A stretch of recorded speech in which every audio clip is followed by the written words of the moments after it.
I would just like it to be busier. The old ways of getting people through the door just don't work anymore. It's all about being a creator and putting on a performance. Well, that's just not really me.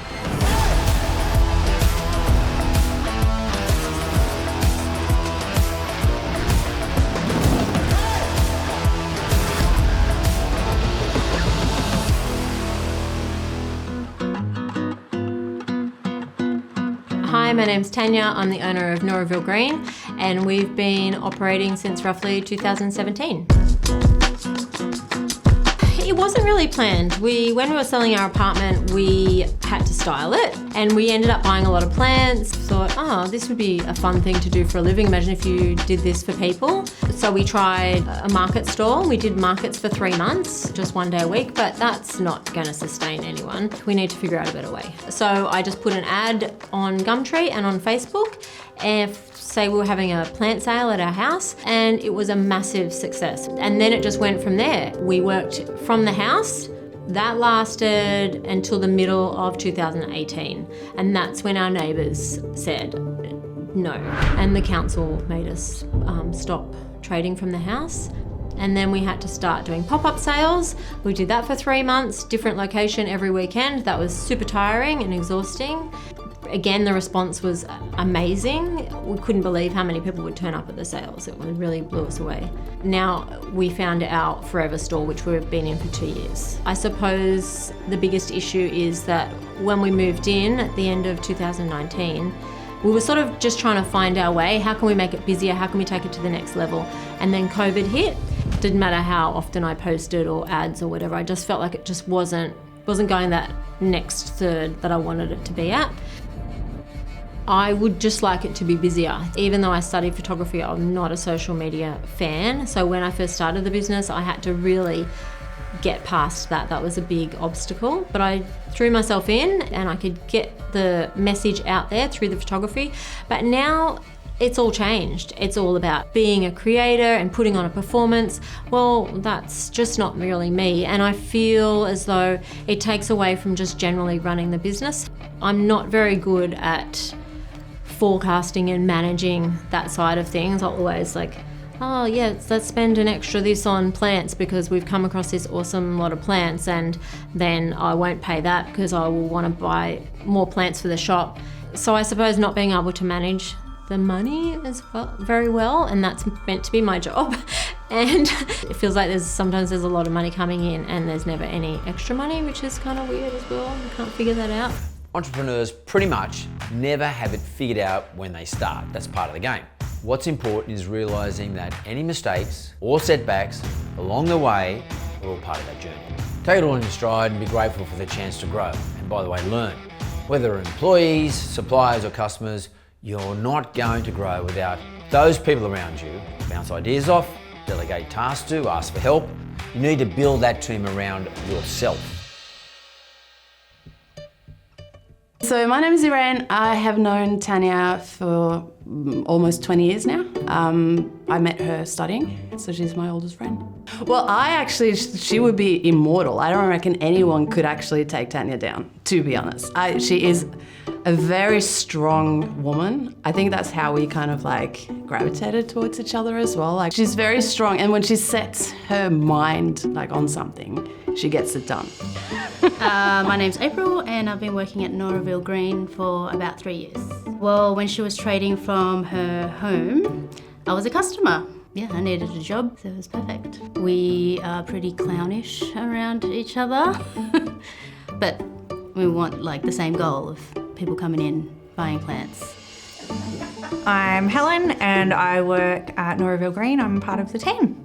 Originally I was a customer when she was working from her house in the garage. We get along really well. I love that she's helped me learn so much about plants and about working there, and also building on my own strengths, and been a really good friend.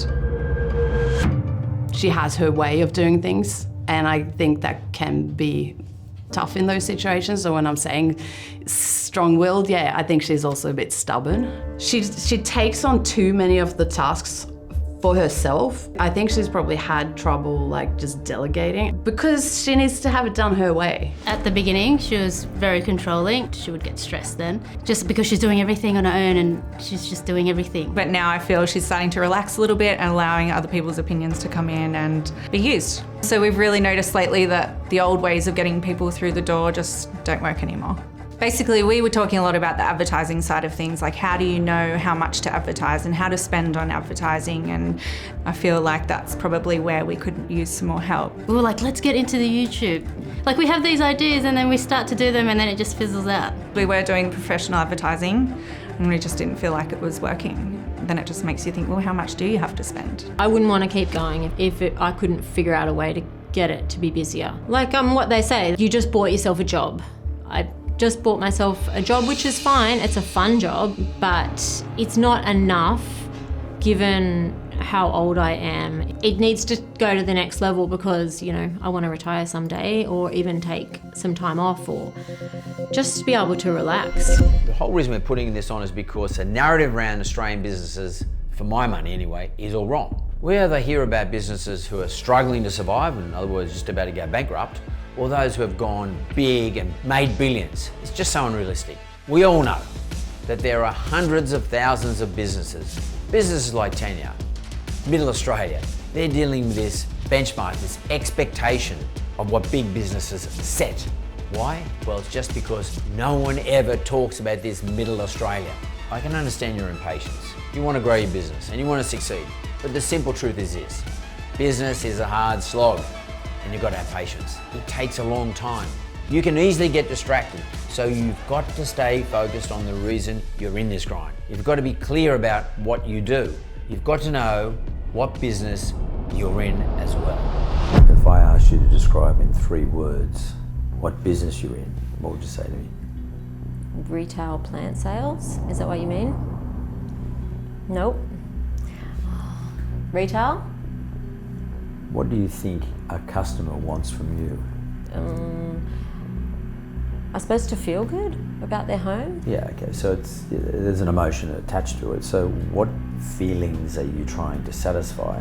What is the experience that people get from a plant? They say to us that it makes them feel calm and feel good, Yeah. actually. They like watching the plants grow, knowing that they can do that they can make their space nice. A plant can talk to you. It's a living thing. Yes. It gives you comfort, companionship, or a sense of companionship, if you know what I mean. Yes. Especially during COVID. And I think it's quite meditative too when you're looking after your plants. Well, you're sharing and Yep. you're caring for something Yep. outside of yourself. Yes. And you don't get, like when you groom your dog. Oh, well, they do become like little pets because people Okay. name them and everything. Okay, so that's sort of what I wanted you to tell me when I said to you what business you're in. But the question is, what is it that you're selling? And you're not selling a plant, you're selling the thing that a plant does for the consumer. Comfort. Okay, so, what would be great is if you sat down with your staff and you actually said, let's write down 3 or 5 words that our customers get from our product. Mm-hmm. That's what I'd like to see you do first. And I think you should do it with your staff, not just yourself, because it's dangerous to do it on your own. Yep. And then settle, for me, on 5 words that best describe how your business is right now. It's your mantra, because every time you buy something, you got to think to yourself, does it fit? Does that particular plant fit within that mantra? If you want to communicate with others, you have to really know who you are. You, your team, and every piece of information about your business should clearly reflect what is special and unique about you. On your social media, on your signage, even when someone asks you personally what you do for your work, you've got to be able to articulate your key difference. Then you've got to make it stand out. You've got to get people aware of it. For me, GoDaddy will help you do that. It's easy and it looks great. So you've got to have that fundamental locked away before your business will grow. I think the business has a good turnover and a good profit, but I just want Well, more people through the door. You talk about business growth. Yep. And it's got spare capacity without any extra cost. Yep. Okay. So is your question then, how do I increase my sales? Yeah, I suppose, yeah. And I've been struggling with that. I just feel that more people need to find out about us. And we have people coming in all the time that say, I didn't even know you were here. We've been there 2 years. So these things take time. I know, but I'm Business in a impatient. place. Well, business is about patience. You Yeah. must be patient. That's the first thing. But there are other things you've got to do. So Yeah. if I was to look at your Instagram, what am I going to see? We're consistent with Instagram. You post. Yep, all the time. I started the Instagram. I had to let that go a little bit. So we've just recently, in the last month, have taken someone on to do it. You know, it's only been a month, but she's doing a fantastic job. You know, it's one thing to have someone external to know all the technical stuff, but what an external person does not know is the thing you and I talked about right at the very beginning. What should the message be? And it's in the narrative, in the words that get put into the post. Do you think the message that you and I talked about right at the very beginning is the message that comes through on your Instagram posts or their Instagram posts? No, not really. So marketing's about messaging. Instagram is just marketing, okay? Yeah. To get people to really engage with you, you've got to engage with them and you've got to be talking to them in their language. And their language is the 5 things that we talked about earlier. What does someone really want to get out of this? Otherwise, it just becomes part of the noise out there. Everybody else is doing the same shit as you're doing. And you're not doing anything special. When I first started, the engagement was a lot higher. And just in the last 12 months, it's just stalled. The market's more saturated, there's so much more to look at, and No, that just means you've got to saturate more. Yeah. Your game is to get a bigger share of a smaller market. The way you do that is not by dropping off. Yeah, I know. I got discouraged. Yeah, Yeah. but social media today is about doubling down when the place gets crowded and noisy. I would like to see you be a bit more daring, be a bit more crazy. Instagram's about people. I know, someone said to me that people buy from people, who relate to people. You said earlier, it's noisy. You know why? Because everyone's putting up the same photos as you're putting up. Well, guess what you've got? I know. You've got a personality. Okay, The wackier the better. It means the less you are like everybody else. that is true. And It just becomes like well, then it bores flicking you. through a magazine. It bores me. I can't even stand it. Then being you on Instagram. correct. If you're not interested in your stuff, I can tell you now people aren't going to be I know, and I got that vibe. But if someone says something about you that's a bit weird, stick it up and go, what? No one ever says anything. No, but if you Yeah. do something crazy. Yeah, Now you want that. yeah. Play with it. It's Yeah. there to be played with. It's Yeah. your TV station. I know. Tanya can have all the fundamentals in place, but you don't go big by playing it 100% safe. You've got to take some risk. Businesses grow when you can turn radical ideas into obvious opportunities and solutions for audiences. They've got to cast the net wide for good ideas, for that spark that can turbocharge the next wave of growth beyond where they've been growing all these years. You know, I'm getting a sense from you, okay, and I'm going to be honest with you. I'm getting pushback. No. No, I am. Are you? Yeah. Now, whether it's right or wrong, it doesn't matter. What that tells me, though, is that if you're being unusual with me, or that may be extraordinary, it may not be normal for you to be that way, I would like to know, and I'm going to play you something in a second, from your staff, if we're going to Here open we it up. go. Very controlling, just because she's doing everything on her own. And I've been telling her so many times, she just needs to start like putting some responsibility on other people. just, we don't sell many plants online, like we don't deliver. We've had people asking if they could hire plants. I thought it was a good idea to do it. I guess Tanya wasn't into that. So I suppose my blind spots would be sometimes the girls say, why don't we get this, why don't we get that? And I'm always like, no. Because I feel like I can't, but maybe I should just do it. Okay, it's all fine to have that shop front and have people come in and like sell, you know, online and all that stuff, but I feel like you need to reach out to people that need your products, but on like a continuing kind of basis. What do you think? Always telling me. Okay. Let's say you were working for you. Would you say that you would feel encouraged to come up with ideas if you were working for Tanya? I think that they are not scared to talk to me about ideas. It's a very open office. I don't think, because they really never know if I'm going to say yeah or I'll think about it. I don't think that they're the kind of girls that would become discouraged, but I can see where you're What headed. about if you're wrong? I could be wrong. I'm going to say I don't think I am. Well, that's my whole point, and that's my point from before. That's pushback. That's an example. Yeah. So you're a strong personality, right? Yes. Would you describe yourself as a strong personality? Yes. Okay. which is great, okay? That's who you are. I'm not suggesting you change, but just bear it in mind. Yep. Success is often built upon the broad shoulders of others. For me, it's sometimes good to go out of your way to be a formal listener to your staff. Yeah, we talk about stuff all the time. But is it a formal process? Is it every Monday 9 a.m? No.